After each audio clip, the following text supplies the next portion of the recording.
Hi guys, so in this video I'm going to be talking about my first hospitalization.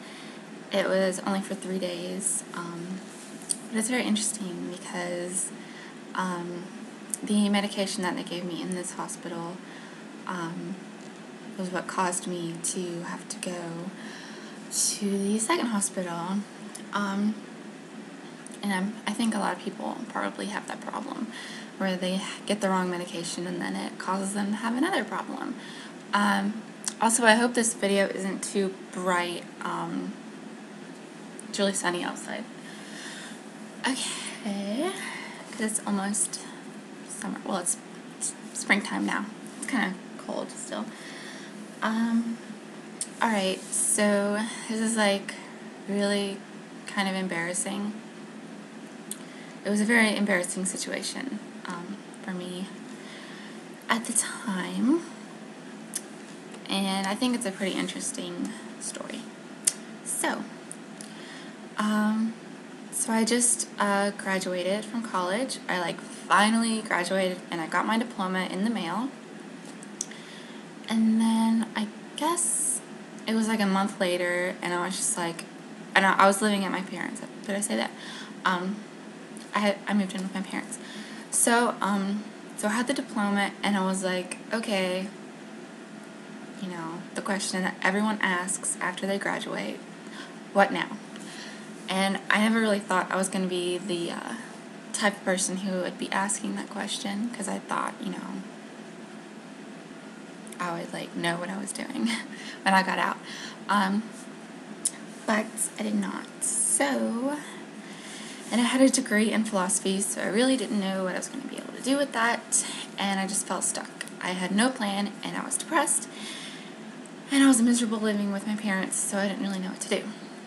Okay, so then, oh, and also I'm a vegan, and my parents and I try and eat really healthy, and my parents do not, so they pretty much only eat meat and dairy, and that's what they eat. So when I was living there, I was having a really hard time trying to find anything that I could eat in their stuff.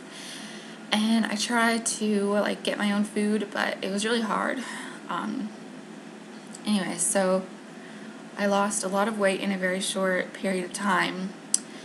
And so I woke up one morning and I was freaking out, thinking that I was dying. And I'm pretty sure that I was just incredibly psychotic, and I was yelling at my mom that I needed to go to the hospital, because I thought I was dying. I was having some sort of panic attack, I'm pretty sure, but I was just yelling at my mom. I was like, I need to go to the hospital, I need to go to the hospital, and she was like, what's wrong? No you don't, there's nothing wrong with you. And I was just like, take me to the hospital, take me to the doctor. So I was just freaking out for no reason, really.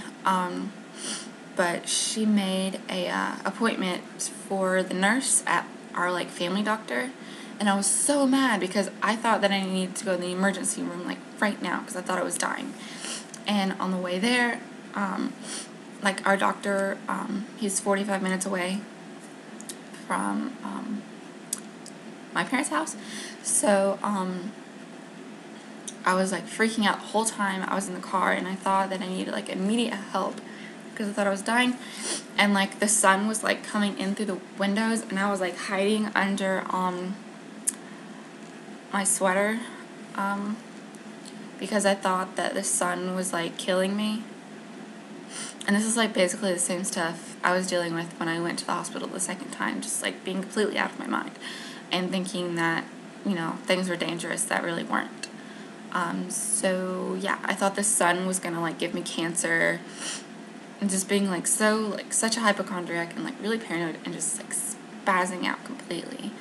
And yeah, I thought the sun was gonna burn my skin or give me cancer, give me skin cancer, and I was really super photosensitive.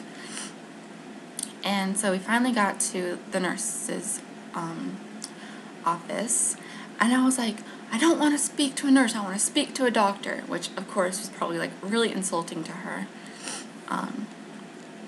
But yeah, so she just looked at me and she was like, like, what's wrong with you? Like, there was obviously, like, nothing actually physically wrong with me. I was just having, like, a freak out. So she, directed my mom to take me to the,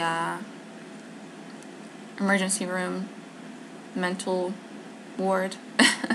So I ended up in a bed in the mental ward, and I was, like, totally freaking out, like, thinking something was seriously wrong with me. And, just, like, being, like, super restless and, like, paranoid and thinking I was about to die. And then when my parents came in, I was, like, screaming at my parents, like, blaming them for, like, all this stuff that was, like, wrong with my life. And then at some point, I don't even remember saying this, but at some point I must have said that I was going to kill myself. And so that really, like, scared the crap out of them. And, you know, and it was, like, this big deal that I needed to go to the hospital at that point. So they asked me if I wanted to go. They were like, it's your choice. Do you want to go? And, you know, since I was, like, freaking out that I needed to get help, I was like, yes, I want to go, which was, like, not a good idea. Well, actually, it was a good idea, but I didn't really know what I was getting myself into. So yeah, then they drove me an hour into Atlanta to the psychiatric hospital in Atlanta, and so, yeah. I got in there, and I was sitting next to another girl, and I was like, so, why are you in here? Like, you know, when you go to jail, and you ask them, like, hey, what are you in for? And she was like, well, and, you know, she was obviously, like, super depressed. She was like, I told my boyfriend that I was going to kill myself, so he had me admitted into here. And I was like, oh, okay. Like, they obviously, like, corral people into the same building if you have the same problems. And then they, like, assigned us a roommate, and I was hoping, like, that she would be my roommate, because we kind of, like, had a nice conversation, and she seemed really nice. But no, they put me in a room with a very scary person who was so depressed that she didn't move from her bed, which actually I was that depressed too, and we were both, like, in our beds, like, the whole time. And, like, for the first day, I didn't leave my room, and I was very hesitant to leave my room, even the next day, but I, like, forced myself, and they were kind of, like, forcing me. They're like, you can't leave unless you go to groups, like, group therapy stuff. So, and I was like, okay, like, I'll do it, and I was just, like, really freaked out by everyone, and I was having, like, psychotic thoughts. Like, they didn't know that I had bipolar. I mean, no one knew, but they only thought that I was depressed and had anxiety, because I was, like, acting like I had a panic attack. I was having a panic attack, so, and super depressed, so, yeah. And, yeah, I had, like, never thought that I had bipolar. And I didn't even know that I had bipolar after the second hospitalization, because I was just, like, so out of it. They even gave me, like, this whole folder of stuff, like, filled with information about bipolar disorder, and I even read it, and I didn't know that I had bipolar disorder until I went to my outpatient therapist, and she was like, you know you have bipolar, right? And I was like, yeah. Like, I lied, like, saying, of course I know that.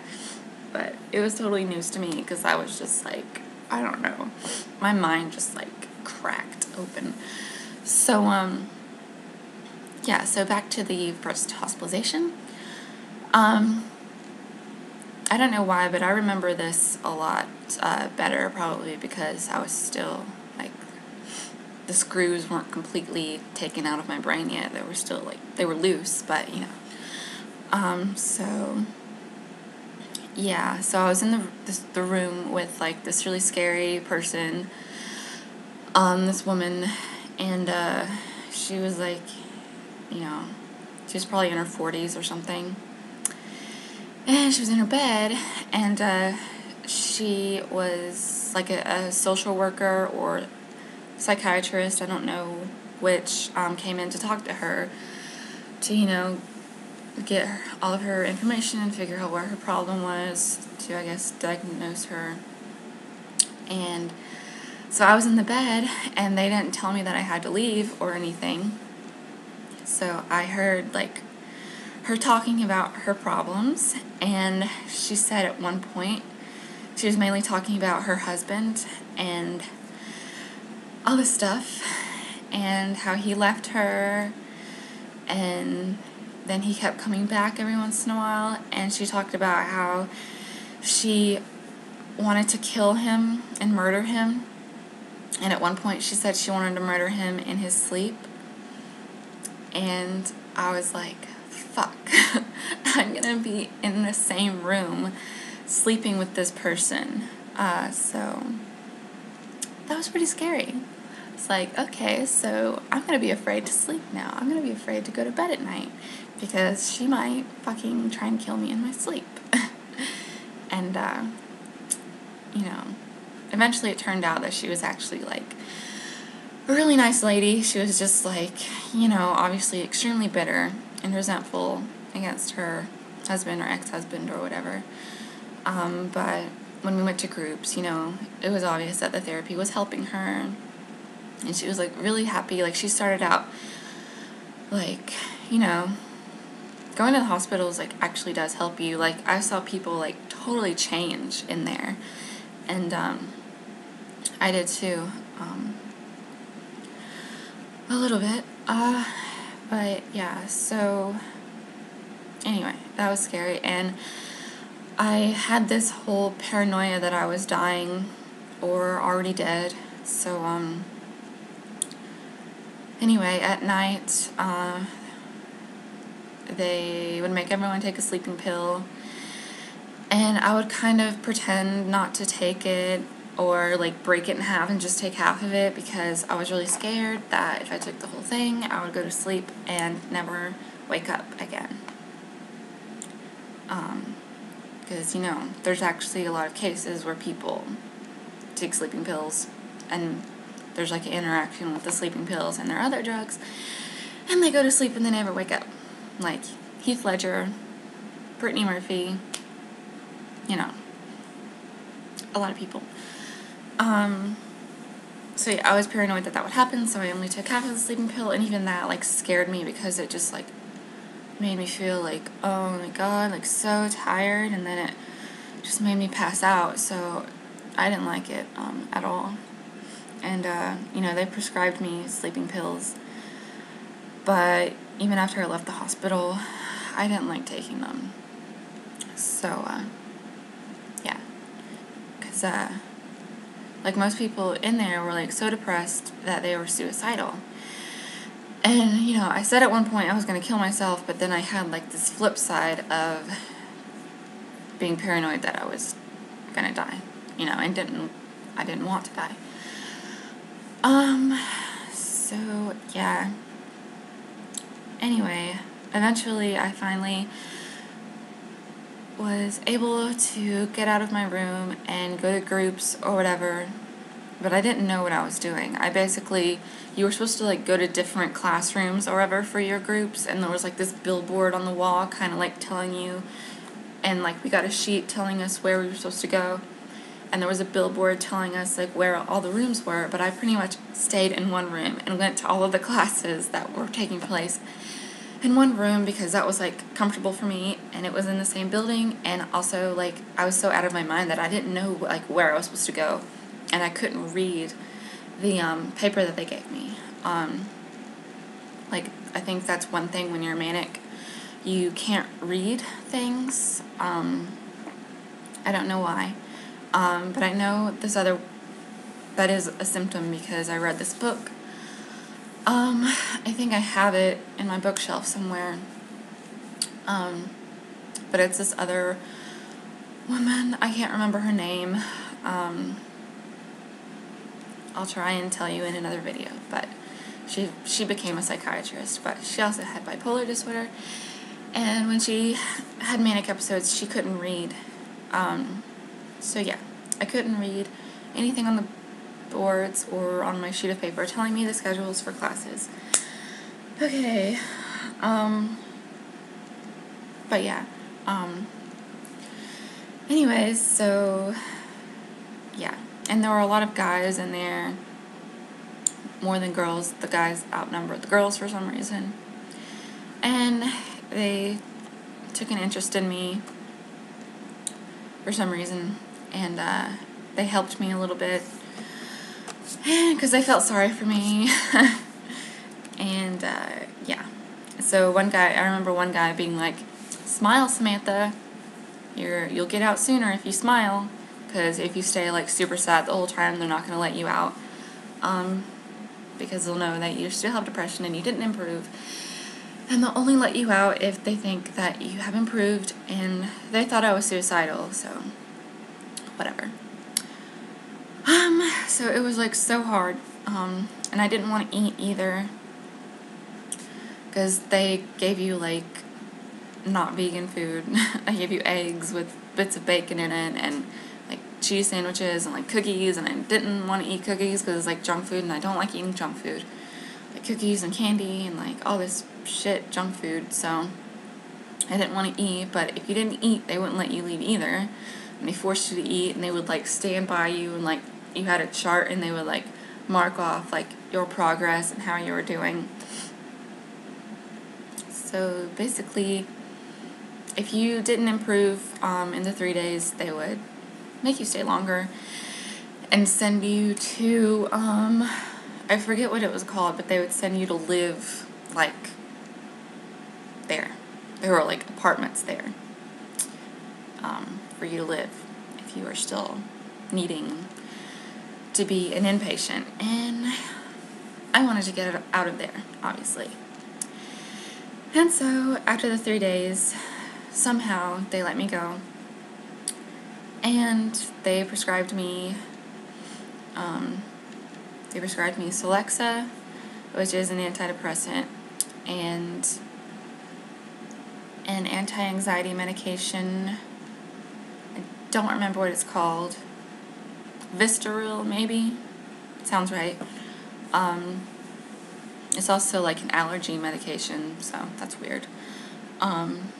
And trazodone, which was the sleeping pills.